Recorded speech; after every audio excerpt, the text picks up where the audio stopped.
everybody. Welcome to Lunchtime Detroit Lions Talk, brought to you by the Detroit Lions on the Prowl. And what's on the menu for today? Pay or not to pay? That is the question. Kenny Galloday talk and an under-the-radar extension that has not happened yet.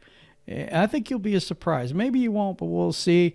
But right now, I'm going to bring in my main man, Kurt Steele. What up, Doe? Hey, good morning, everybody. Welcome to the Lunchtime Detroit Lions Talk. Do us a big favor.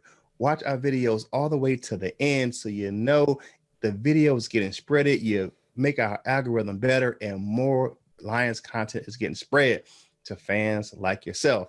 And do us a big favor. Hit the subscribe button, hit the notification bell so you know when you're getting fresh content from us right here on Detroit Lions on the Prowl. It's time to start the show right now.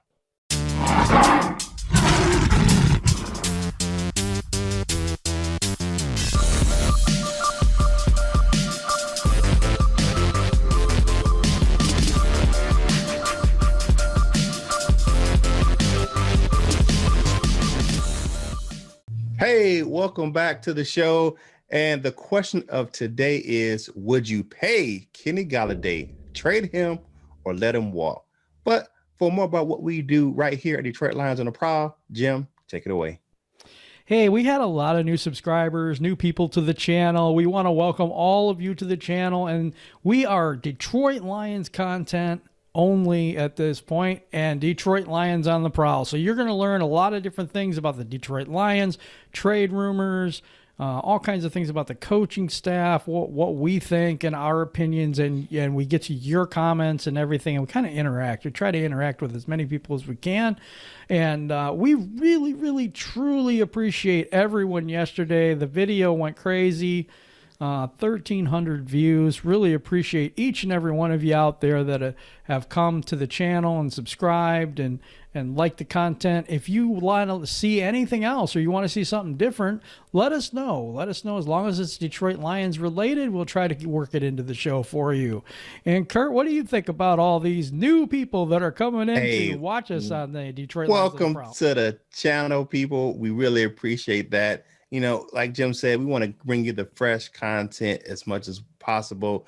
We want to bring you some good news, some bad news. It's going to be Lions news every day, and it's small doses, so you don't have to, you don't have to stop work. You don't have to pause whatever you're doing at home. You can just throw us on and listen, and we give you to you in short, quick doses that you can enjoy and ingest in a short time. So right, thank you for try to bring it to you in 20 minutes or so that's most people's lunchtime, and so you can get it in on lunch and just get that quick hitting, very good content that we've been bringing you.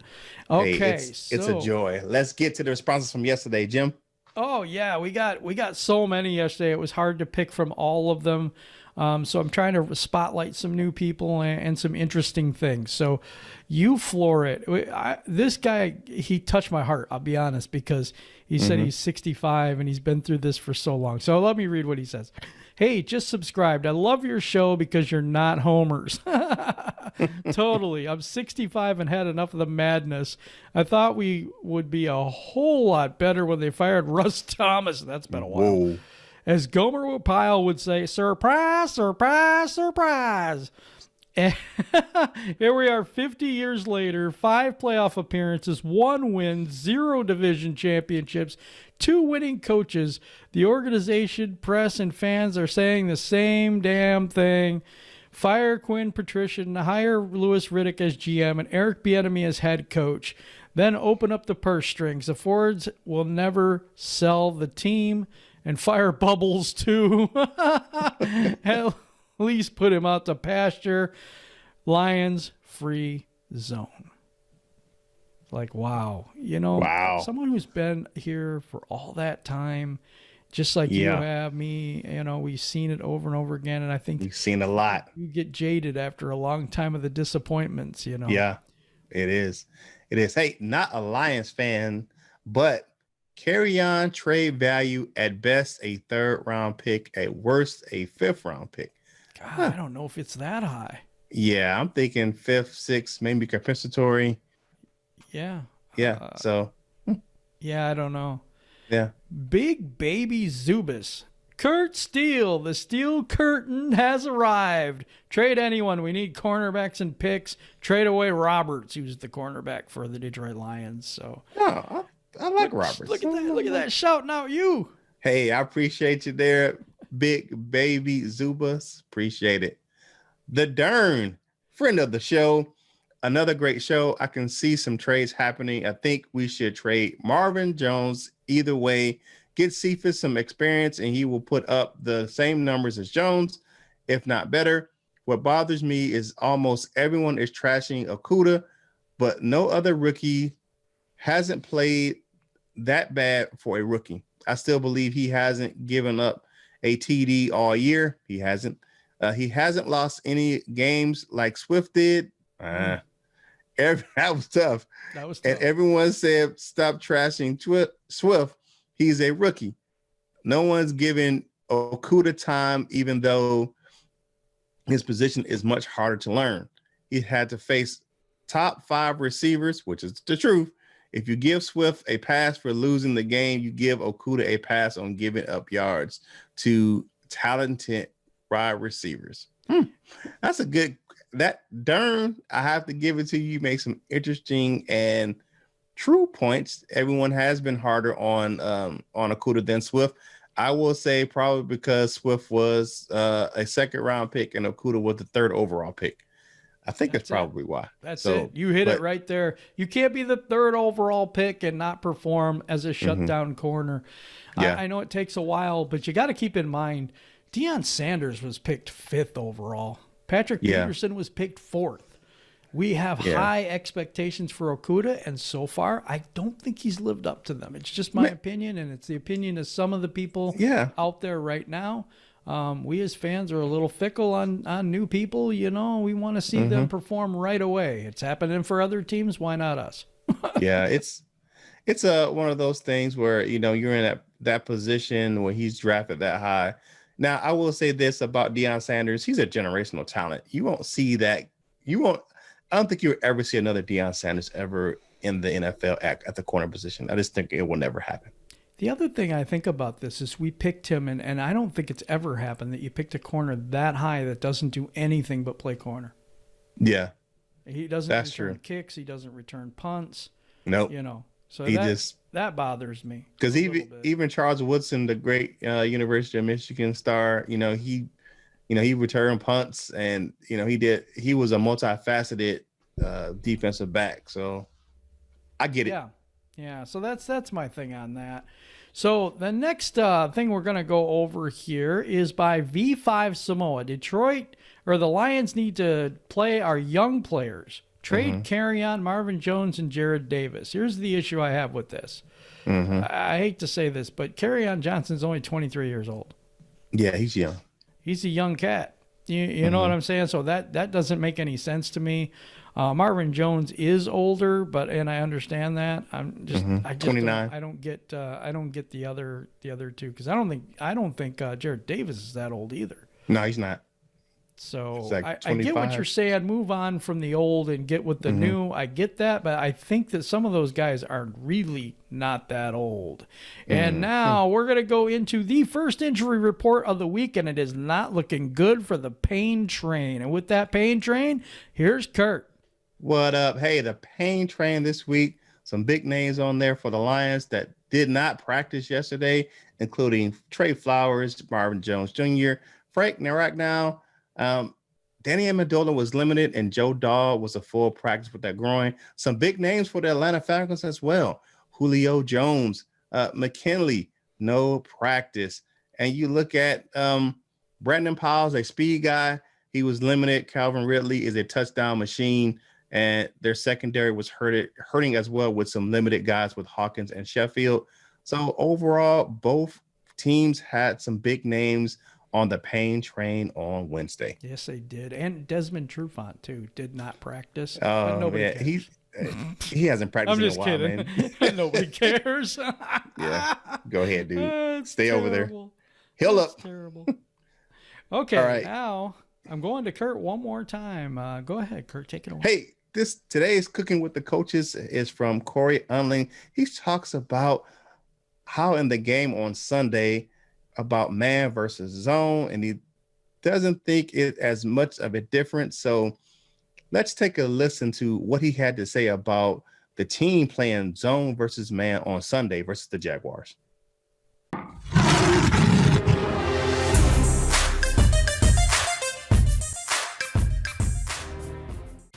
Well, I would say this: I don't know where you guys get your stats from, but there was enough man in there.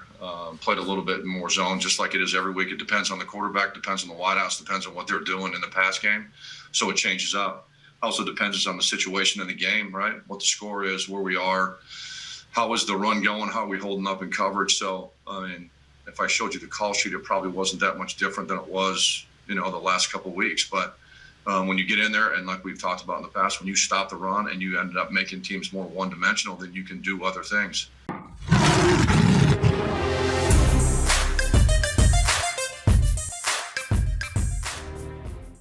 Welcome back to the show, and we're going to have our main course for today. First up, before we get to the Kenny Galloday stuff, an under-the-radar extension that has not happened yet, and it's Matt Prater. What do you think about that? We just got rid of our old punter, Sam Martin.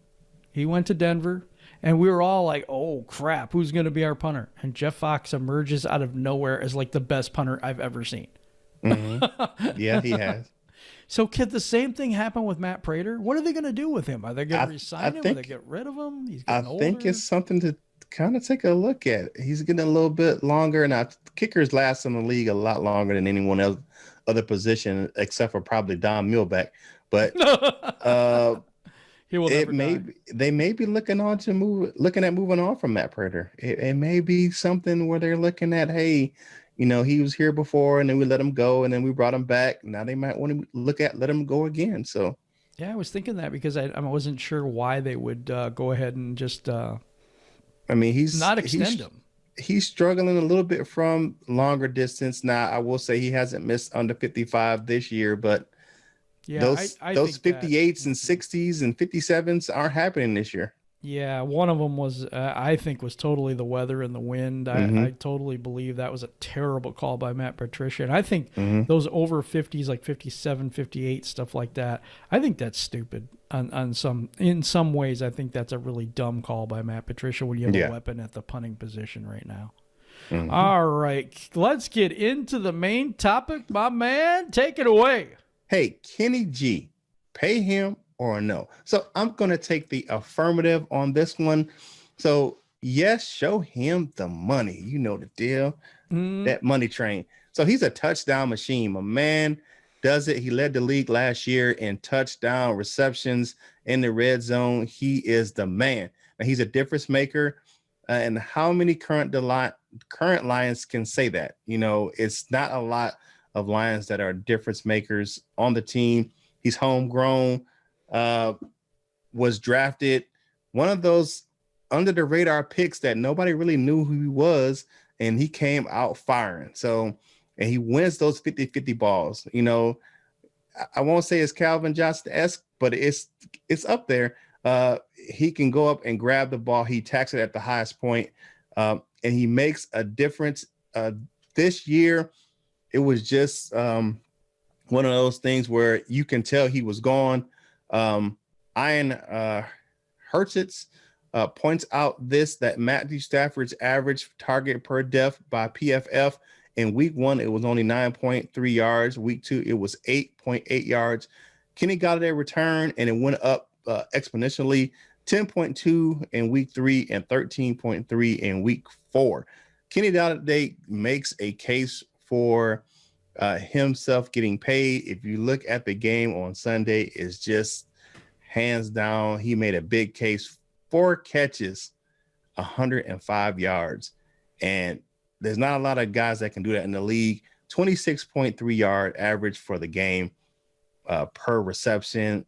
I say, show him the money, baby. Give him that payday. And I'm going to take the opposite side of this. And I'm going to say, no, don't back the truck up just yet. he'd command about $20 million. And after that tweet on Sunday, he's like, yeah, it's going to cost you. And he's telling the team that he's a little frustrated without getting a contract. There's no home discount going to be happening here. And with the COVID cap over the next few seasons, it being flatlined to where it's not going up, it could be limiting what the Lions want to do in free agency, like on the defensive side of the ball. So that's one of my things. The draft is full of good wide receivers. I believe the whole position will go the way of the running back in the future. And I think that, that the wide receiver position is saturated. I think there's so many good ones coming out every year that you could get another good one, have him on his rookie deal, and do the same with you do the running backs nowadays. You don't see too many first-round running backs anymore. Yeah. I don't think you're going to see very many first-round receivers anymore unless they're just absolutely great. And I'm telling you that. I'd rather pay to have a great front seven and a great O-line, because I think the winning is done in the trenches. I don't think too many Super Bowl teams are paying $20 million to their wide receiver and winning a Super Bowl. It's just the way I feel. Sometimes you got to pay the players in the trenches instead of paying the glory hounds on the outside. You know on what the I'm skill saying? positions, huh? That's skill position guys. That's just my take. Would I love to have him back? I would, but not at that price. I feel you, brother. We got a dessert today. Yes. And this is the end of the show. Oh, it's tasty. Oh, it's looking good. Darius Slay, our favorite old buddy from Philadelphia now, has 3 pass breakups this season. Armani Oruwariye has 5 pass breakups this season, and Philly has played 1 more game. Let that sink in. As we got rid of Darius Slay, got a pick for him, and you know what? Not a terrible deal with what's going on right now. Yeah, I am so appreciative of everyone that's been listening to the show, watching the show, commenting, and in Facebook and here. Definitely. Really appreciate each and every one of you guys, and I would ask that you would subscribe to the channel, that you would give us a thumbs up, a like for the video if you like the content, and also please hit the notification bell so that you know when fresh content's coming out from us, Detroit Lions on the Prowl. Now I go to my partner to take us home. Here you go, Kurt. Hey, please watch the videos all the way to the end so our algorithm can improve and you can share more Lions content with fans just like yourself. Hit the subscribe button, hit the notification bell, give us some comments, and so you'll get some fresh content from us right here on Detroit Lions on the Prowl. Hey, for my man Jim, we got one thing we want you to do. Whatever you do in life, you got to boss up, ball out, and be the best version of you that you can be. For my man Jim, this is Kurt Steele of Detroit Lions on the Prowl, and we will holler at you real soon.